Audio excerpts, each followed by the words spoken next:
Once upon a time, two friends joined forces to bring you the best in horror entertainment. Brian from the north, Tim from the south, each bringing their own unique perspective to the horror community.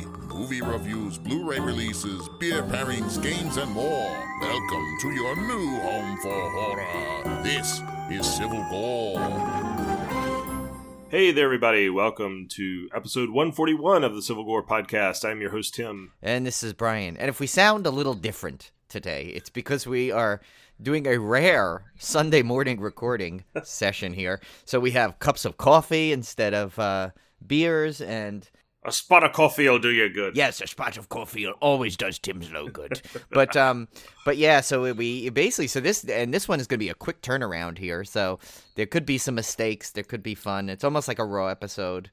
We may record two today even. We're not even sure what's going on, but we're trying to navigate the world of COVID-19 mixed with Tim's low and his house sales.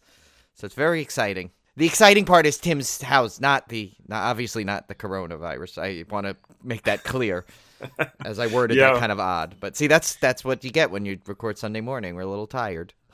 Yeah, we've had a showing just about every day this week, which is taking its toll. It's taking its toll more than the quarantine itself. Oh, so yeah, it's rough because you really have to basically change everything and revolve around these showings. And it's not just you have a showing from, say, 2 to 2:30, but that's not counting the hour and a half it takes you to prep the house beforehand. Right. Then you have to be out early, and then you have to be gone, and then you have to come back, and then you have to unpack everything. Ugh. So you're looking at, just for a 30-minute showing, you're looking at probably 3 to 4 hours of actual being tied up.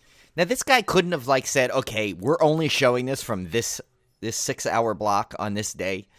Couldn't he do that? The problem. Yeah, I know. Well, the problem is you have all these different real estate agents from everywhere. Oh, I see. So there's no one centralized place.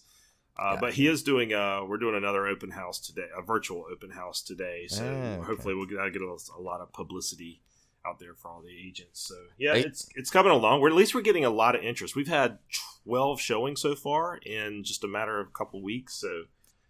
Good interest, but man, it is taking its toll. I'm ready to sell this thing and move on. Do they like in the movie I Love You Man? Are they doing virtual paninis? Like Paul Rudd did? Is that a thing? No, it's not a thing. No virtual paninis. Okay. No. All right, guys. Well, let's get right to it. This is our first chop. Okay, Brian. So I am making the Hammer Horror Movie Project official. And I'm not going to do, like I said, there's 60 movies. I'm not going to try to drag these out one a week because that would just take way too long. So I may have weeks where I do one. I may have weeks where I do 3 or 4. So we'll just see how it goes. This week I did the first 2, and I'm watching them in chronological order. And these first 2 are very, very early in the Hammer chronology.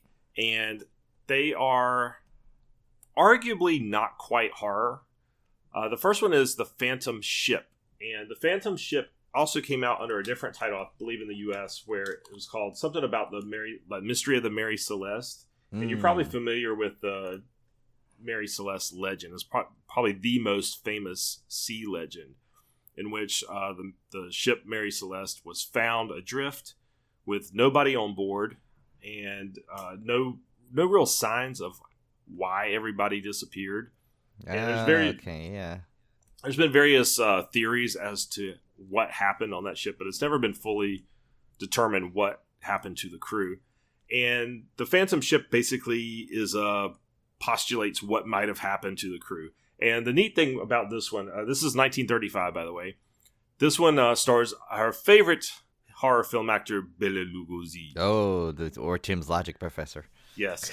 And the great thing about this movie is it showcases what a fantastic actor Bela Lugosi was outside of Dracula. That role basically overshadowed a lot of his other film roles. But he is excellent in this because he plays a very rough and tumble sailor type guy. He's not the gentleman, debonair, suave, sophisticated Bela Lugosi you would recognize from the Dracula films. Wait, so you're telling me there's not a scene then where he wanders onto an empty ship and goes, "Is everybody here?" No. No. Missed opportunity. You know, he was one of the Frankenstein movies as Igor, or Igor, as young Frankenstein would call him. Or if it came from Apple, it would be Igor. Yeah. But he was under so much makeup and stuff, and in that one, I don't really count it as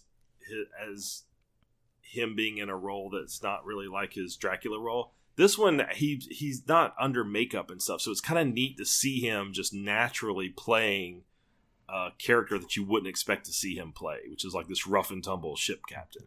But this movie, I saw it on, I think it was Daily Motion, one of those video streaming sites. I just happened to find it where they had posted it. I don't know the legality of that, but you can't find this thing for rent anywhere.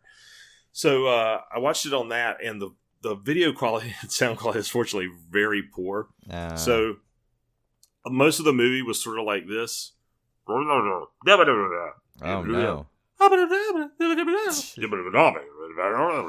So I was kind of just trying to pick up what was going on from the thing. And then every now and again, people would break out into song, which is kind of weird. It's a musical?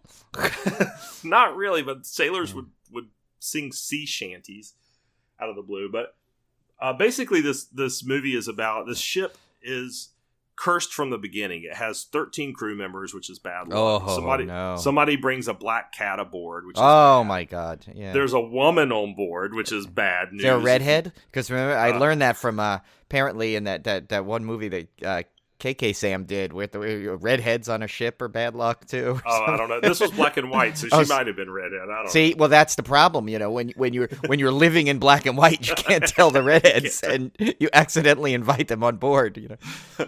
So this whole ship was cursed from the start. The crew's already superstitious, and then they start infighting among themselves, and it just all goes downhill from there. But I thought it was actually pretty entertaining, and especially if you want to see Bela Lugosi in a very different role from what you're used to seeing him play as. So again, sound quality, video quality, I wish I'd seen it in a little bit better quality so I knew exactly what was going on, but it was worth watching just for that neat Bela Lugosi role. Yeah, you know, think about that. It's very similar to Mary that we just watched a little bit, you know, with the Phantom Ship kind of thing. That story is you know, told and told. So it's kind of interesting that you might have seen the first version of it ever, and followed by one of its lasts. Yes, exactly. The second one I watched was the QUATERMASS XPERIMENT. Now, this one is, again, arguably not so much horror as it is sci-fi, although it does have some great monster effects in it. And this one, I did not realize how influential this movie was. Now, I watched actually two versions of this. I watched the original BBC serial, which only 2 episodes survived of the 6 episodes originally aired. And it was aired live in a serialized format. And the first 2 episodes were there's synopsises of the last 4 episodes, which you can kind of piece together the story. But the serial was so successful that Hammer bought the rights to it and created a film version just 2 years later. Wasn't that in our trivia? I want to say that seems like it was some trivia piece or something we did. Or I don't know if maybe I came across it while researching something. That's Situation 7. Oh, you know what? No, I'm thinking the Dracula play that they thought was so good because Bela Lugosi was so good, and then they bought it. That's what I thought of. See, it was the Bela Lugosi comment from before must have triggered. But I think that's pretty common with Hammer. They would pick up these rights to these very popular things. But the QUATERMASS XPERIMENT is about, you have Professor Quatermass who conducts the first manned flight into space. And he puts 3 astronauts on this rocket ship. They go up into space. Well, they end up coming back down to Earth, kind of crash landing, and only 1 astronaut's on board. So what happened to the other 2 astronauts is the whole mystery. He was cater missing. Yeah, and it's a bit of a slow burn type. The serial especially is particularly a little bit slower than the movie. The movie is nice because they were able to expand the setting. So, like in the serial, I mean, it's very compartmentalized. You could tell the budget was a lot lower. In the Hammer film version, they kind of flesh it out a little bit more. You have more locations, that kind of stuff. And obviously the Hammer film version is complete, whereas the serial version that we have available now is not. But basically, it's the mystery of what happened to these other 2 astronauts, and the third astronaut that is surviving is acting very strange. Now, here's what's neat about this movie. I didn't realize how influential this movie was, because it is essentially sets the stage for movies like Alien and 2001 and The Thing. Yeah. In all these movies you see where people go into space and they bring something back. Well, Life Force even to some degree too. Yeah, Life Force, that movie Life or whatever that came out recently. Oh, yeah. All these movies where you have like some unknown visitor hitching a ride from space, that kind of stuff. It's stop bringing things back, people. Why have you not learned from movie history? Stop bringing things back. But it's all in this, and it culminates with a really good kind of quote monster movie type ending. So I thought it was really, really neat. And I was a little, I'll confess, I was a little bored with the first couple episodes of the serial and a little bit with the start of the movie. But it ends up really satisfying. And then when you go back and see how influential it was, you really can tell why this movie probably doesn't get the recognition it deserves. And maybe it does. Maybe it doesn't. I just didn't hear about it until now. But I thought it was pretty fantastic. Cool. That's cool. So let me ask you a question with this project, because this is going to be a big undertaking here. So you're going to have trouble finding time. So is it safe to say that you're going to, hammer in the morning, hammer in the evening, hammering over this land? Is that Probably gonna have to. Okay. I've got 62 films in here. Oh, I've got one more. Sorry, Brian. I did 3 this week. I forgot to add this one. Maybe I'll talk about that one next week. I'll save that one for next week. Yeah, save something for. We don't have much for next week's one. Yeah. But that one, after next week's, which is another type of sci-fi that's very similar to Quatermass, we will get into the true Hammer horror, which is the Christopher Lee, Peter Cushing era. So, the lavender and lace era. Yeah, you won't have long to wait until we get to real linen. Meat. Sorry, lavender, linen. I keep saying lace. Yeah, leather and lace. That's Don Henley and Stevie Nicks. They smell completely different. So, all right. So I got through a bunch of stuff this week. Actually, the first thing I watched is that Blood Quantum. It was very highly promoted by Shudder, and so and I saw it first. I'm like, another zombie film, but I will admit their promotion for it and enthusiasm for it intrigued me. So, they're like, oh, it's unlike something you've seen before. And so I'm like, all right, you know what? Shudder, it's Shudder. I'm going to give it a chance. I'm going to support it either way. I mean, other than a couple of, cool sequences, I mean, it's still, there's nothing, it's a zombie film. I mean, I see where they were trying to go away with it. I mean, I think there's definitely, part of this could have been me. I may have built this up, so it may have been some kind of anticipation by myself, or as I could say, quantisappointment in this case. But, I just, I don't know. To me, it's really hard. I think, and we've said this, no pun intended, to death here with zombies, but they, it really has to be something special or unique or different, I think, to really pull me in on zombie stuff now, because it's so common and everything.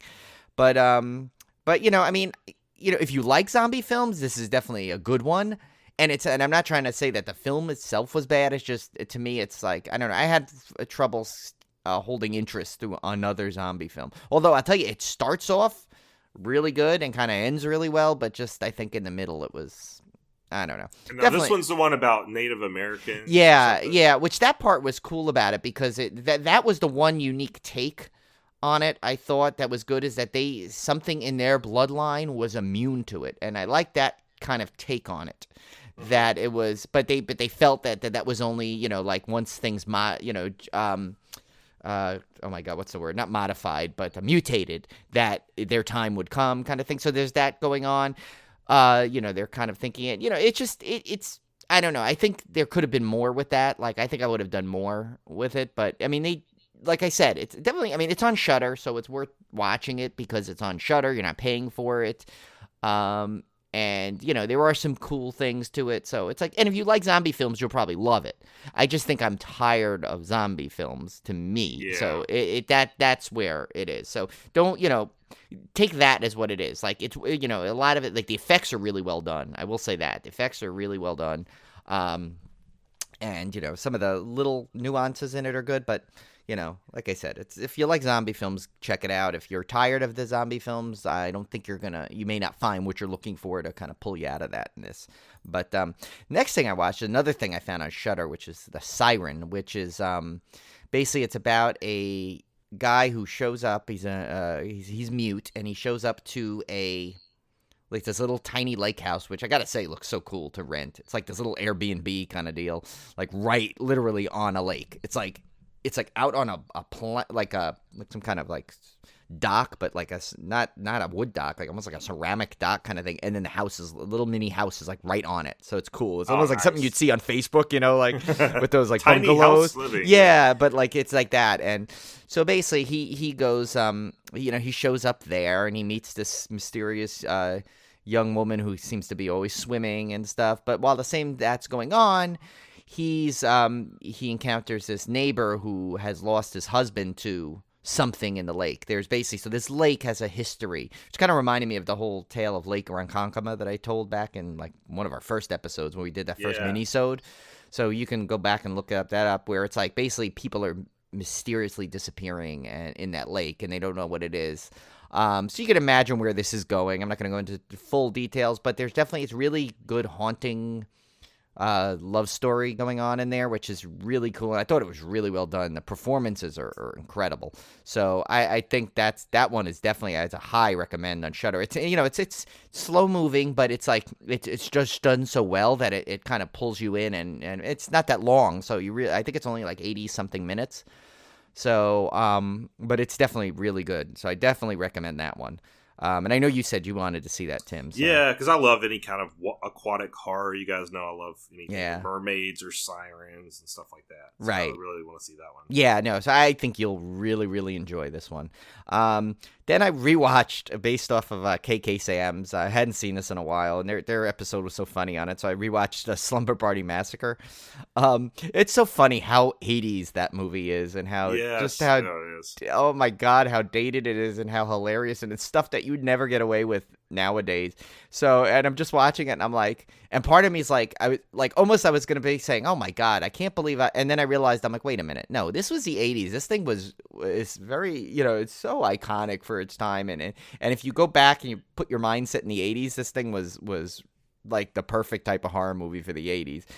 The one thing I didn't, it's funny because they were joking, because they were having a discussion about like the killer, and like where they said, oh wait, you see it, and like I think it was and then Kim had said, she goes, yeah, well, it's not like it's a Michael Myers or a Jason. It's like you flat out see who the killer is the whole time. Yeah. And I was like, which is kind of unique at the time, because there was no mystery. I mean, other than not knowing really any of his backstory, but I don't think it mattered.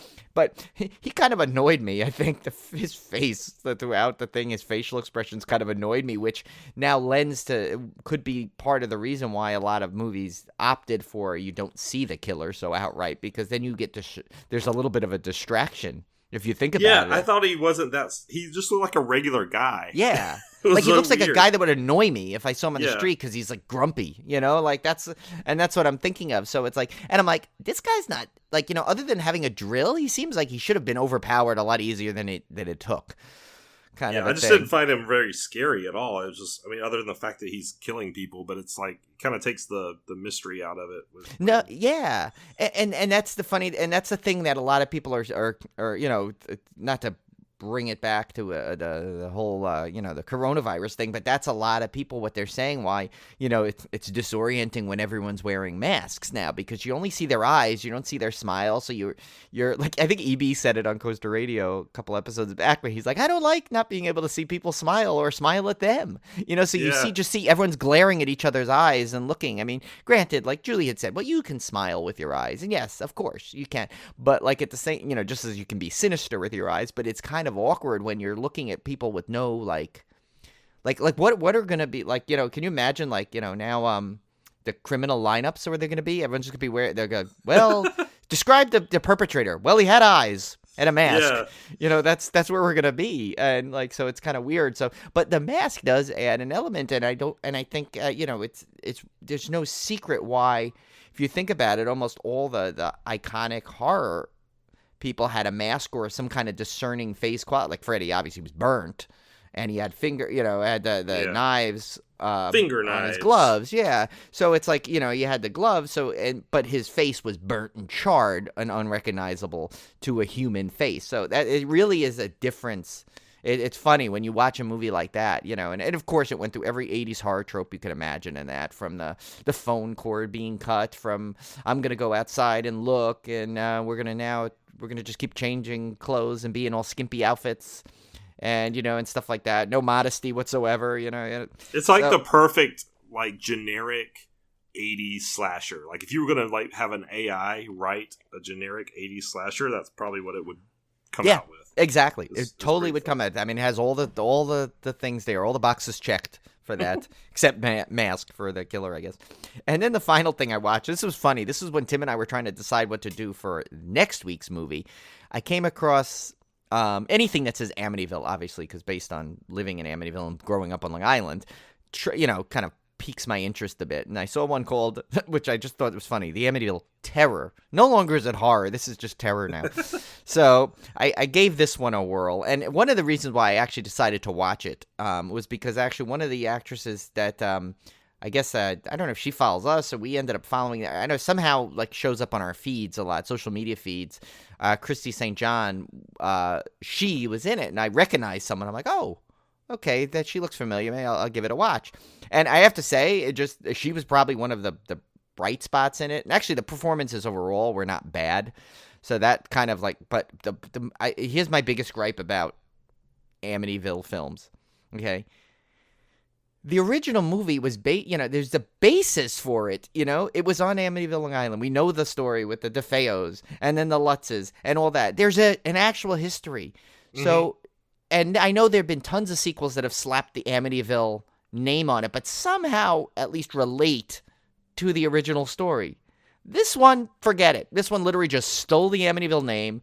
I think the town literally is in the mountains of California. Which I'm just like, that's like, to me, and the house looks nothing like the Amityville house, which is fine, I guess, because someone put in the comments, well, the house is burnt down in 50 of the movies, you know, so I guess true. It could be restored differently, but this one just went through the whole, other than the whole feeding the house concept kind of thing throughout the story, and you know, like the whole kind of like this one kind of, and I don't care if I spoil this because I don't know if you matters in this one. You know, this one, the whole town was kind of in on it, so to speak, and the whole town, you know, not just aware of it, but in on sacrificing people to this house kind of a thing, which was, I want to call it an interesting take on it, but still, don't call it. I mean, the factory says, well, Amityville's a small town. I'm like, it's not, number one, really, and two, doesn't take place where you're putting it. You know, it's not in California. It's in the no, wrong it's state, definitely not. It's not even the wrong state, let alone the wrong type of town. And just like, I'm sorry, but that's just crazy. But other than that, it's. I mean, the thing is that it would have just. I think that to me automatically puts me on edge with the movie. Like if they would have just called it something else and I stumbled upon it, I may have. Like, but the whole time I'm just like, okay, that's not Amityville. Now I know, granted, a lot of these Amityville films are not filmed exactly on Long Island down the street from me either, but I mean, come on. But see, they got you. If it hadn't had Amityville in the title, you wouldn't have watched it. Right, I get that, but that's the thing. What I'm saying is, it's like at some level, you can't just keep slapping names like that on that really relate to a particular story like that. But I don't know. So yeah, that was my watching for the week. That was a good run, though. I had some good stuff in it. Definitely the Siren was the gem of the batch, though. So next up we have, of course, Joe Bob Last Drive-In Season 2. Yes. Episodes 1 and 2. Yeah, and like I know, Tim, you didn't get to watch a lot of it, right? No, I tend to, on these, with everything being so busy with the house and stuff, my Friday nights have just been kind of crazy because they're trying to catch up from the week. But what I've been trying to do with these is I'll go through, especially if I haven't seen the movie, I'll watch the movie as well. But if I have seen the movie, I'll just kind of fast forward and just watch the Joe Bob segments.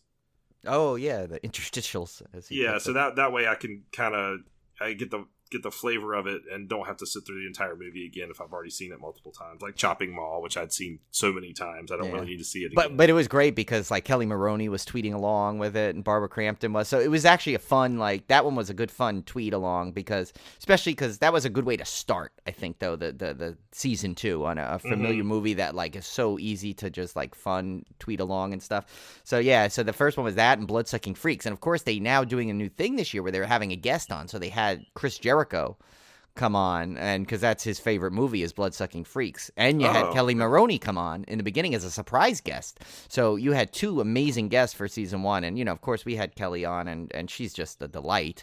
Yes. She's like so awesome to talk to and stuff. So that was great to see her on there, and she was as funny as ever on there, and so it was great. It was great. So they had that, and Bloodsucking Freaks I hadn't seen in a long time, and I forgot how just nuts that movie is. And it basically is funny how it led into a whole bunch of like Chris Jericho history with that Ralphus, which was his bodyguard at one point, because he named his bodyguard after like the character in Bloodsucking Freaks.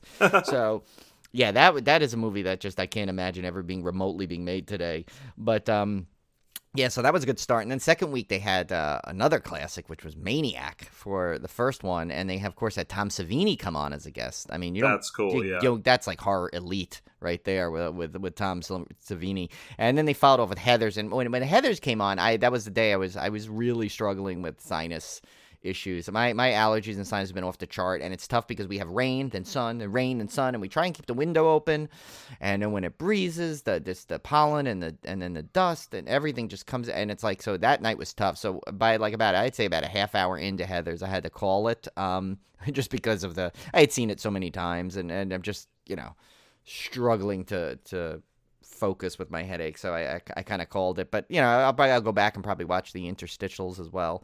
That I missed on that, and see little, Darcy's cosplays and stuff, which are always kind of fun. I'll tell you what, though, the Shudder subscription is worth it just for the Joe Bob stuff alone, because now there's so much content. If you have not seen any of it, you've got the first season, you've got the second season, you've got all the holiday runs they did. Oh, yeah. I mean, you've got a ton of Joe Bob content out there.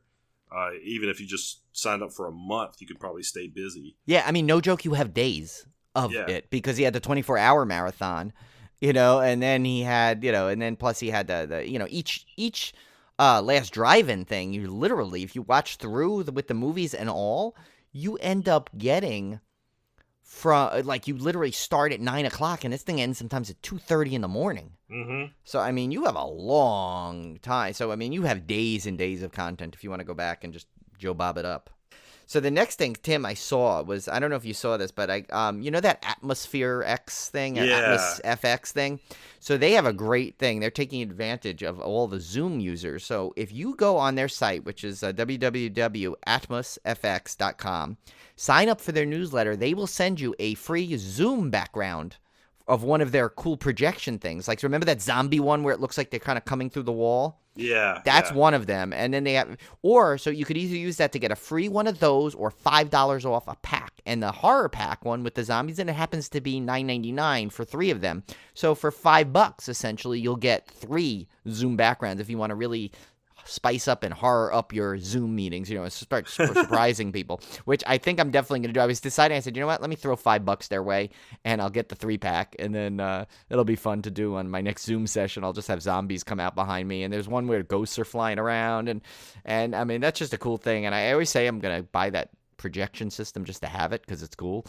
But this is a good way to do that in the meanwhile. Yeah, I'm going to have to invest in a green screen, I guess, because my wall in my office is kind of a light gray, and for some reason, I cannot get the Zoom backgrounds to work at all with this particular color combo. It doesn't even matter if I've even tried wearing like high contrast shirts that are like pure black against a plain gray background, and for some reason, and I don't know if it's the camera or what, but the background just bleeds all over the place. So I think I'm going to have a green screen if I'm going to be able to do any kind of cool backgrounds. Because I downloaded the one that has the hallway from The Shining. Oh, which I was going to have for my background, and it doesn't show up at all, and I was so disappointed. I actually have a green screen. It came with one of my editing programs from years ago, so all I got to pretty much do is it's like a big blanket. I just need to like have something to hold it upright and put it behind me if I really need to. But mine seemed to work okay the last time I tried it. Actually, what I think I'm going to work on, Tim, and I think you'll like it, I think we need to do an official Civil Gore Zoom background for everybody.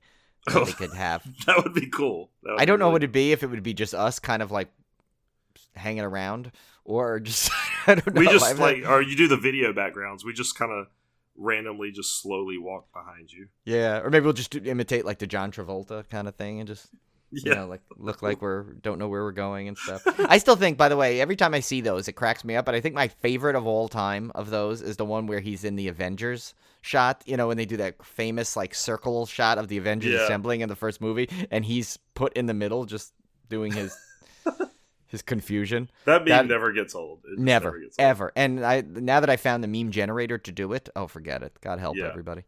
I always like the one where he's coming out of your wallet. And people are talking about how much money they're spending at horror cons and stuff. That is a great thing. All right, this last one is a little bit of a soapbox type thing. It might be. Not really, because we're not really. I don't think we're taking sides necessarily on this one. No, I'm literally on both sides. It's one of these ones where it's like, I think depending on the moment, I'm on a different side of it. So I see both sides basically. Yeah, I thought it would be a neat discussion though, because recently. And this was all triggered by a Trolls movie. So Trolls 2 came out. Who would have thought? Yeah, who would have thought? Trolls. So Universal released Trolls 2, as you know, video on demand instead of theaters, and charging $20 a pop.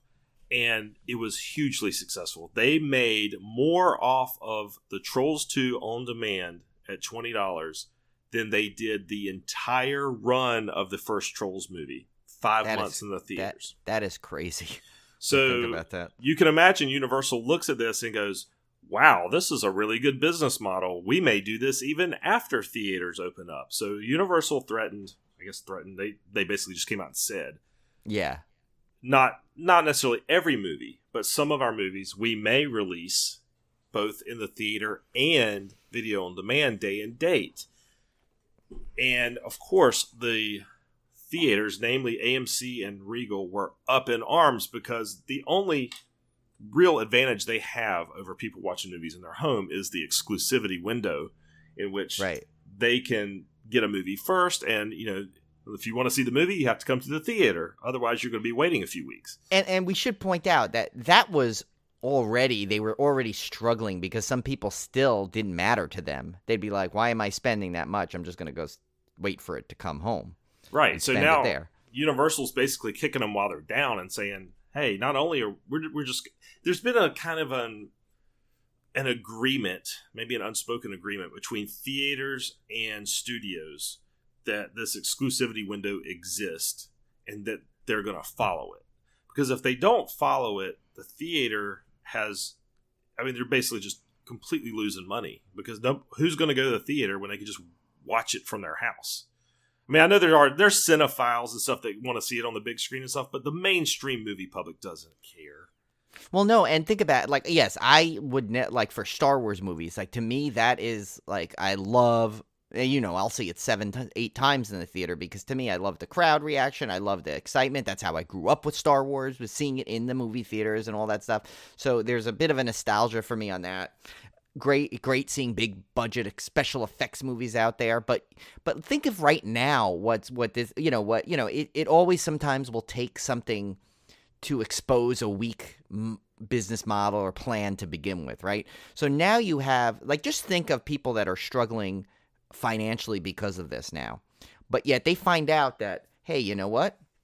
For the same price of one ticket, my whole family can sit in the comfort of our own home and eat our own food, pause the movie, go to the bathroom, or rewind if I miss something, and now see a theatrical movie.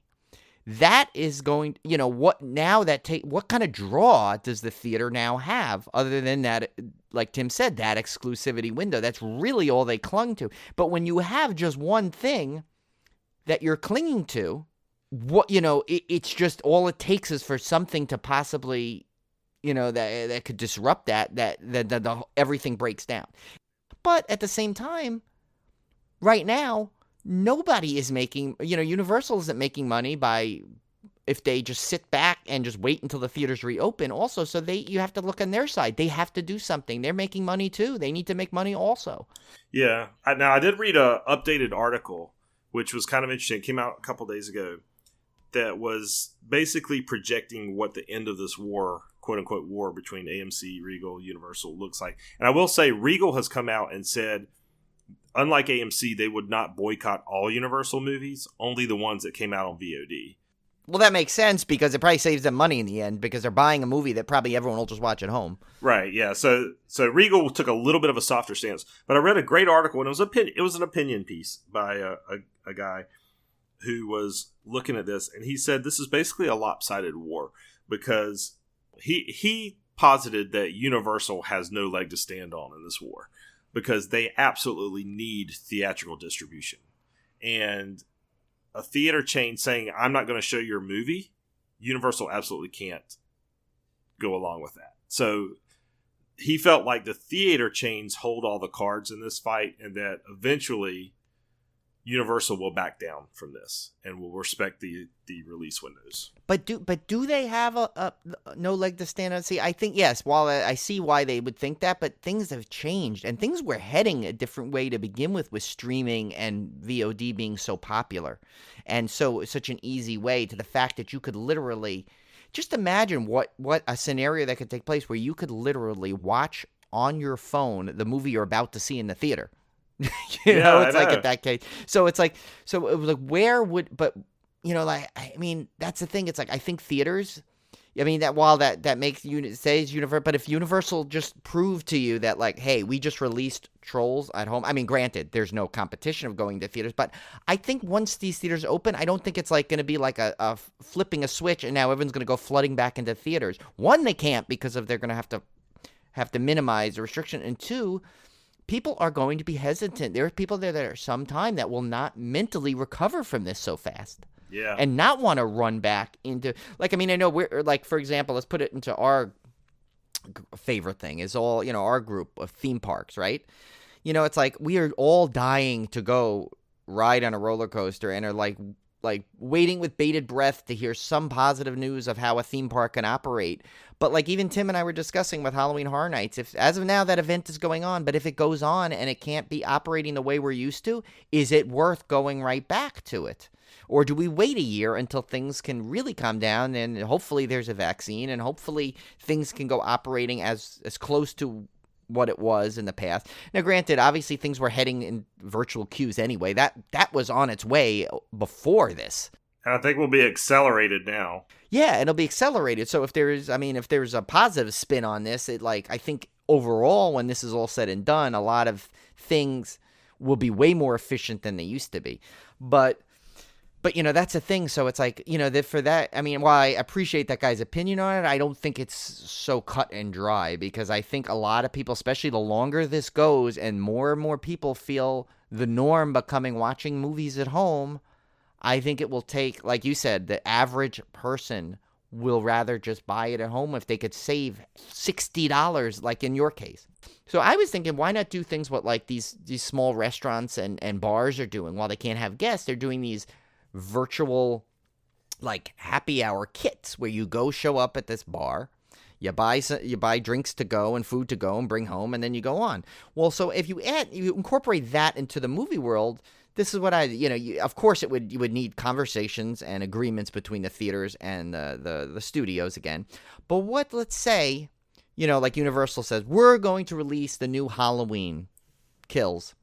We're going to release it in the theater, but also at home on the same day. Well, obviously that's going to be a problem because now the theater's going to be like, well, you're killing us because most people just watch it at home. But what if you make the agreement as the way to watch it at home is you could go to the theater, purchase the like a code for its on-demand download from the theater and get a box of popcorn with it, maybe into a nice little package of like, obviously you'd have to juggle the finances. I'm not a finance whiz, so I don't even know how to even remotely figure that out. So make it affordable where everyone gets a piece of it. And that way the guest has an option, and the guest wins because they have the option.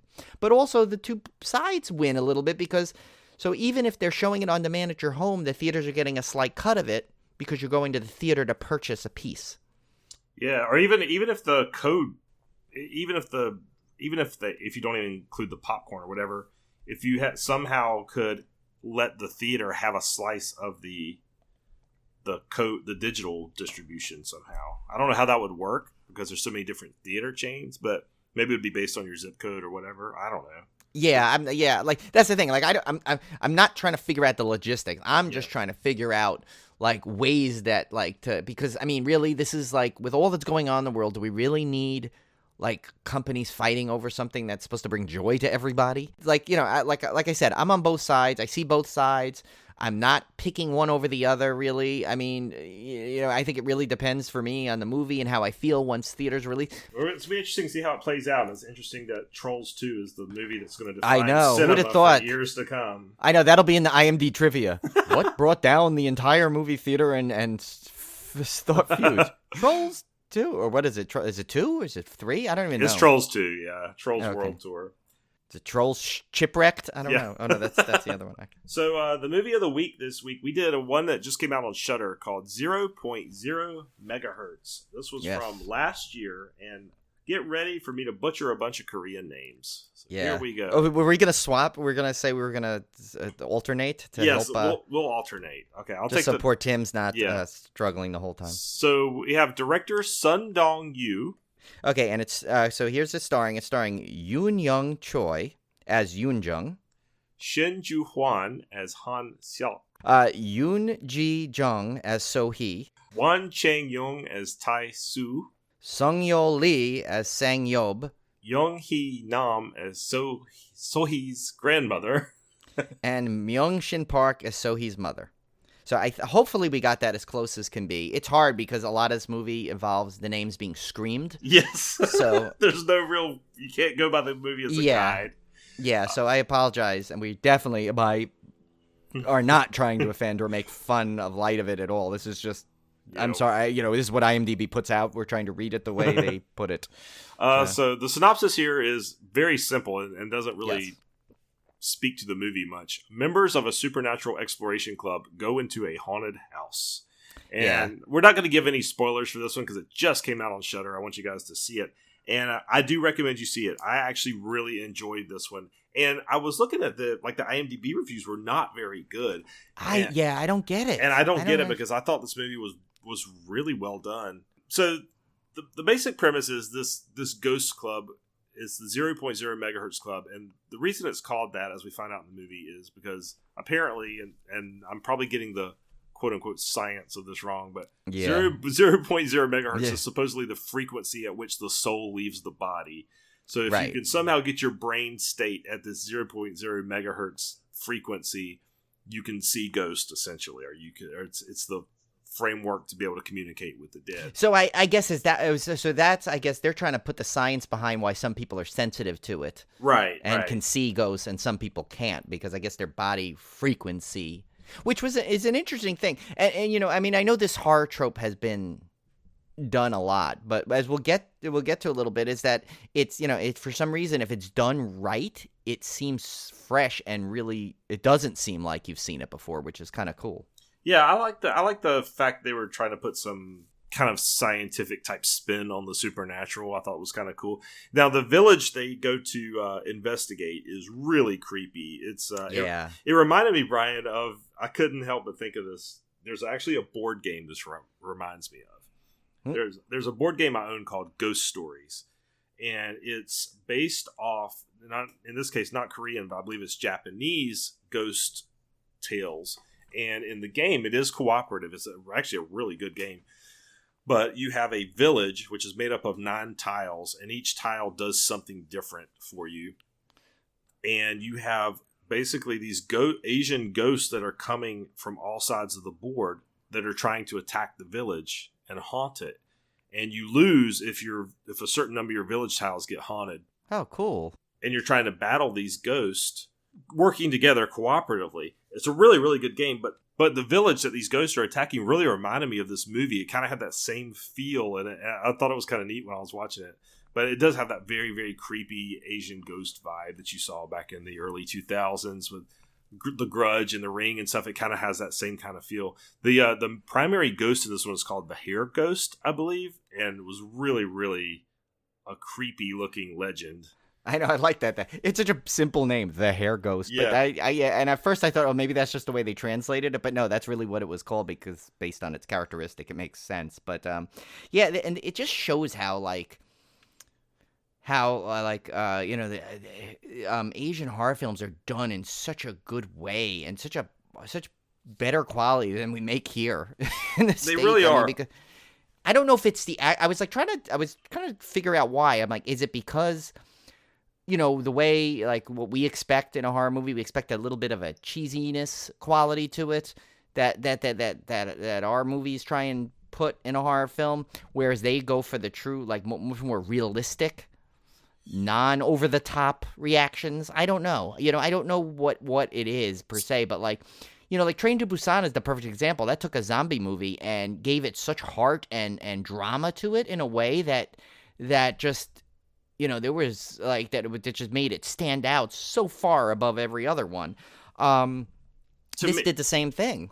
Yeah, part of it to me is also kind of like culture, because like the Asian ghost stories are so rooted in history and ancestry, and that's all in that culture.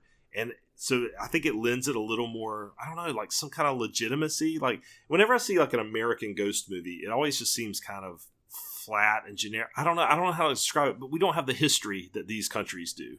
I mean, the country's 200 years old. I mean, it's nothing compared to these that have thousands of centuries of history behind them. So there's something about that piece of it too that I think makes it feel a little more real, quote unquote.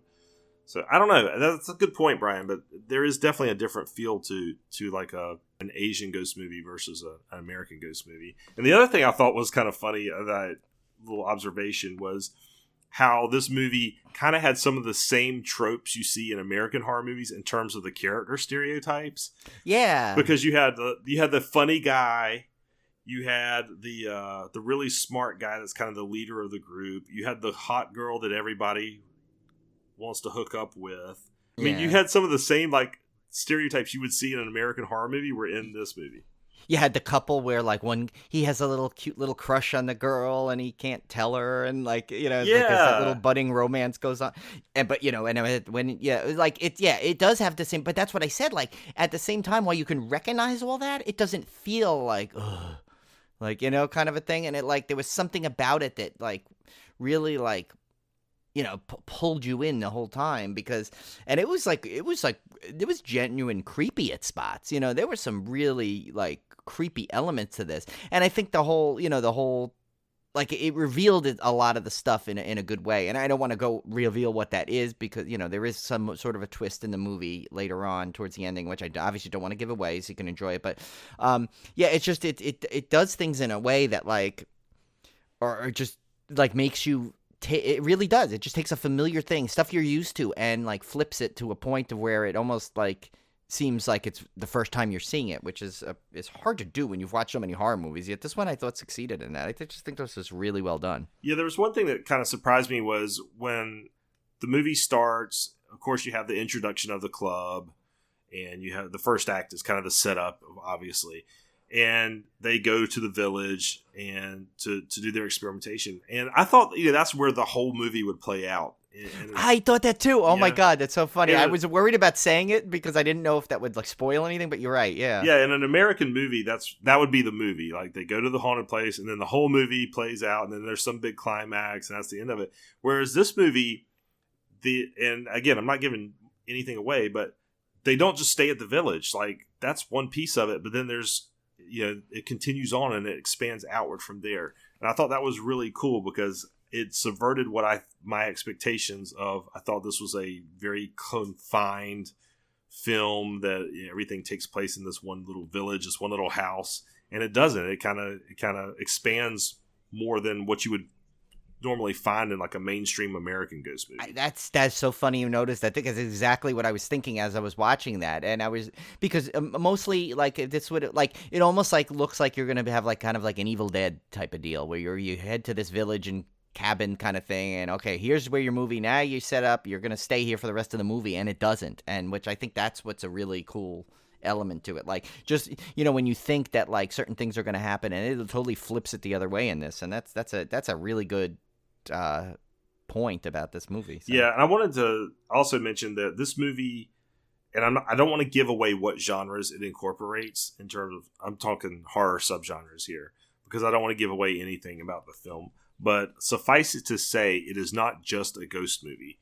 There are some other subgenres that creep into here, which again also subverted my expectations. And I think that's why I actually really enjoyed this movie. It did not feel formulaic at all. Now, I have seen criticisms on some of the reviews I read online that this movie didn't know what it was trying to be. And for people that kind of want a consistent tone, I could see where that could turn you off, because this movie does jump around quite a bit. And in terms of the genres that it incorporates. So you can either see that as a positive like I did, or you could see it as a negative, as this movie just doesn't know what it's trying to do.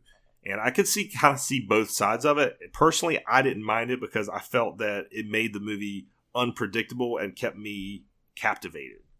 Right, I'm in Tim's camp. I'm in Tim's village on this one.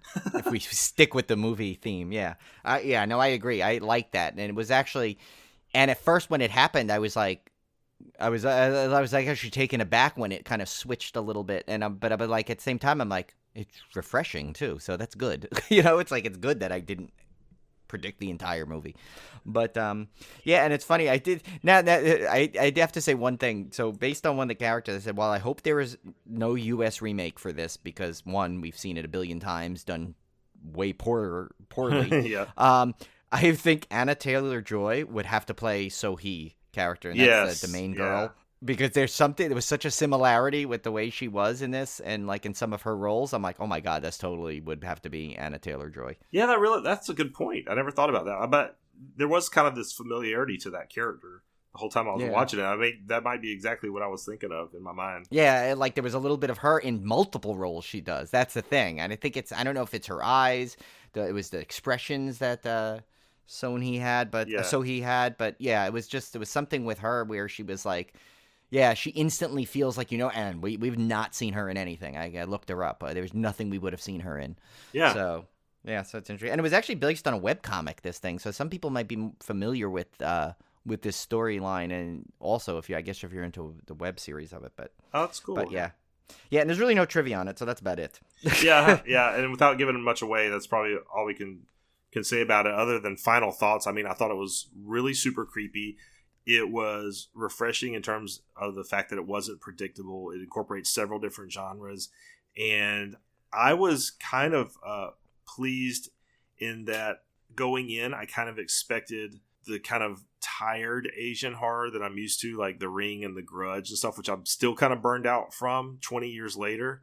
Yeah. So I was actually pleasantly surprised, like they pulled it off. I mean, it does have the familiar Asian ghost tropes and stuff in it, but it's so well done. I still thought it was super scary and super creepy. No, it was like, I pretty much echo those exact sentiments. I think this comes with a full high recommend on Shudder. I mean, once again, Shudder gives you something that's, it's like they're pretty much almost like, it's a no-brainer when something gets on Shudder that they want to talk about, that you should watch it regardless. Mm-hmm. Even if you end up not liking it 100% at the end, it's always a good quality you'll get. So. Yeah, I think they do a really good job curating what they put out as Shudder exclusives and stuff. And I some are better than others, obviously, but in general, I've never watched one that I was like, oh my god, this is the worst piece of crap I've ever seen. I've never gone that route. Yeah, even like Blood Quantum, which I said, yes, it wasn't my favorite, but it's a genre. It's not the movie. It's just right. So I got a good beer pairing with this, actually, believe it or not. Okay, here. It's called, and it's it's the brewery itself, which I found out is, I'm sticking with the local theme, so it's on Bayshore, Long Island. It's called Ghost Brewery, actually. Huh. I've not tried it yet, but we're going to try. Obviously, we can't get to breweries like we could have normally, but I can get it from a service, so we may order some of these beers. The one that in question, though, is called Afterlife, which seems perfectly with this movie. That's a good one. 5.8 ABV.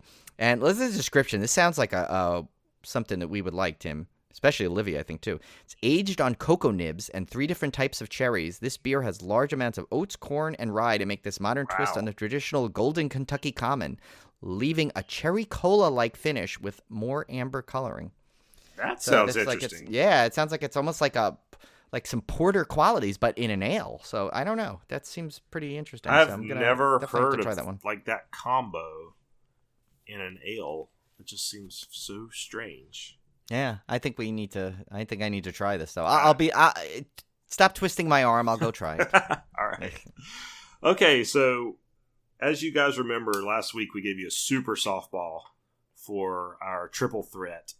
So let's go through it. We were looking for a director, and the answer was John Carpenter. Yes. And we got a lot of right answers. Which we expected, and we had asked you to put in. So clue number 1, my name seems better suited to another profession. Of course, the Carpenter name. Yes. Probably better suited to a woodworker. Clue number 2, some of my more famous film features include titles referring to a particular holiday, which of course is Halloween, a weather phenomenon, which is the fog, and a famous city, of course, which is New York. Clue number 3, while I frequently make music, I had nothing to do with the musical group that shares my name. And of course, you're referring to one of my favorite 70s groups, the Carpenters. Yes. And if you have not, again, I will sing this to the heavens. If you have not tracked down John Carpenter's soundtrack albums where he did the Lost themes, they are phenomenal. These are scores that he wrote that sound like they should be in a movie, but they were never in a movie. And they're classic John Carpenter with a lot of electronic synth stuff, and they are just really, really good. I put them on and listen to them sometimes just while I'm doing stuff around the house or working on something on the computer. I'll just have it on in the background. They're really, really good. So this week we're looking for a writer-director. I think this is like a little bit, it's still a softball, I think, but a little bit harder than the so we're going to step it up just a tad, but this is not too hard. So writer-director, listen carefully. Clue number 1. This is my first time reading these clues, guys, so I kind of laugh when I read them. Okay, so clue number 1. In my first major foray into horror films, audiences did the exact opposite of the title. That was a great clue. I thought that was a good one. I like that one. Clue number 2. While my solo career is pretty impressive, one of my frequent collaborators is a key to my success. Clue number 3. While I am now an established writer and director, I have a large number of acting roles, starting in a well-known sketch comedy television show. So there is your 3 clues, writer, director. I think most of you guys should be able to get this one as well. So we'll see what happens. Yes. So Brian, that leaves us our Zubmondo of the week. Tim, would you rather be given a rectal exam by a dentist or have a cavity filled by a proctologist? Oh man. Yeah, that's a good doozy. One. Well, I think it's okay. I got a story around this one. I think this one's fairly easy. I think I would rather have the cavity filled by a proctologist. Really? Okay. Let's see. I don't like things going down there. So yeah. I have a little story around this. So I had one dental horror story. For the most part, my dental visits have been very good. I'm not afraid of the dentist. I've never had any major dental issues other than, filling cavities and braces. So I did have an experience one time where I had a small cavity that needed to be filled. So I made an appointment.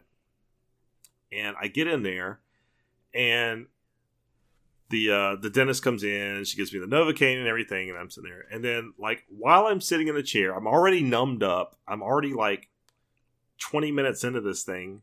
She goes, and this is my student who's going to be filling your cavity today. And then this girl comes out that looks like she was 16.